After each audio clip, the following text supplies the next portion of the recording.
these years, I thought a strawberry was a berry, but it's lies. You know those little yellow seeds that you see in a strawberry?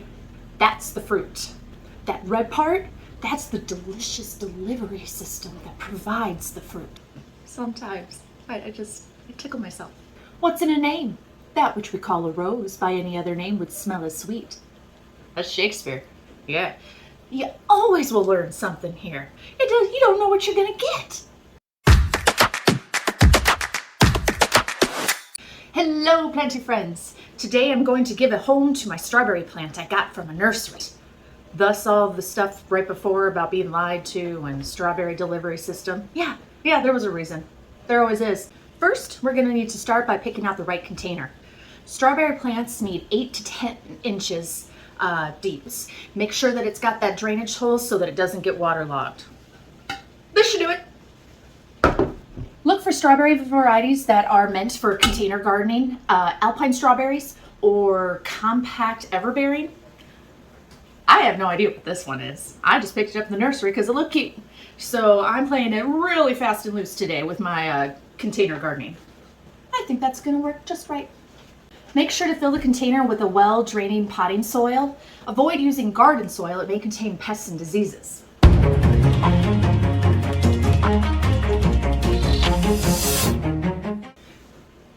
Let's crush up some of that soil here.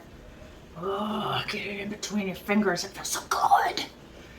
If you do have more than one strawberry plant, make sure to space the plants 8 to 12 inches apart.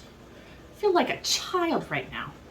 Hey guys, look at me with my big container plant. Oh, I'm so short. Make sure to pinch the bottoms so we pull that up gently.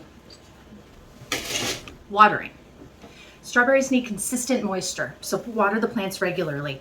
Ensure that the soil is evenly moist but not waterlogged. This is the super important part. Don't overhead water. Don't water the leaves. It'll create diseases and we don't want that with our strawberries. To me, this next step is going to be the most important part to getting a healthy strawberry plant. Mulch. I got my mulch from good old Walmart for $2.50 and it is responsibly sourced, so I felt pretty good about that.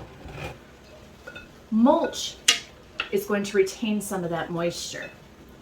It's also going to help those leaves stay away from all that terrible, icky, wet soil that could create pests and diseases. You're going to have lots of extra mulch, and what I'm using it for is some of my trees out in my yard that need a little extra help too to retain some of their moisture. So many projects, so little time. Strawberries do require fertilization.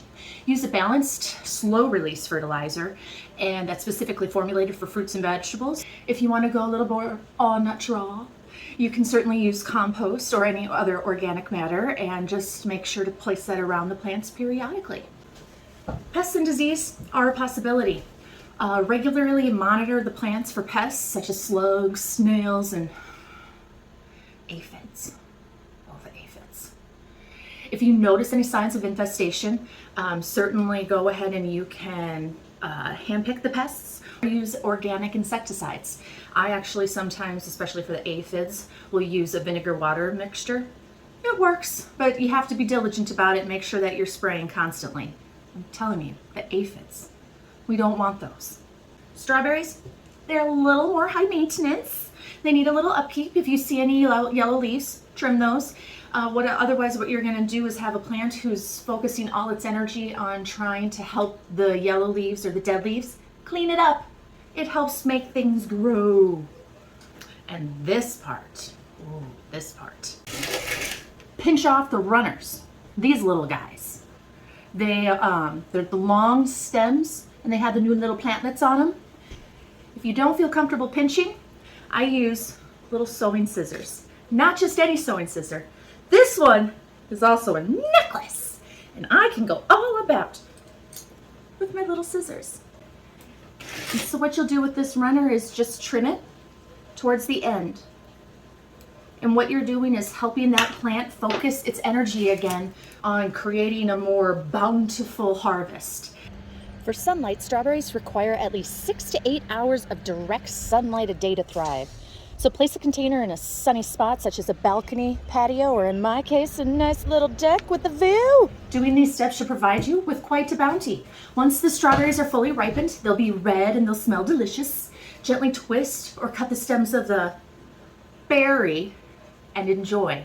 Make sure to savor the fruit. You grew your own food.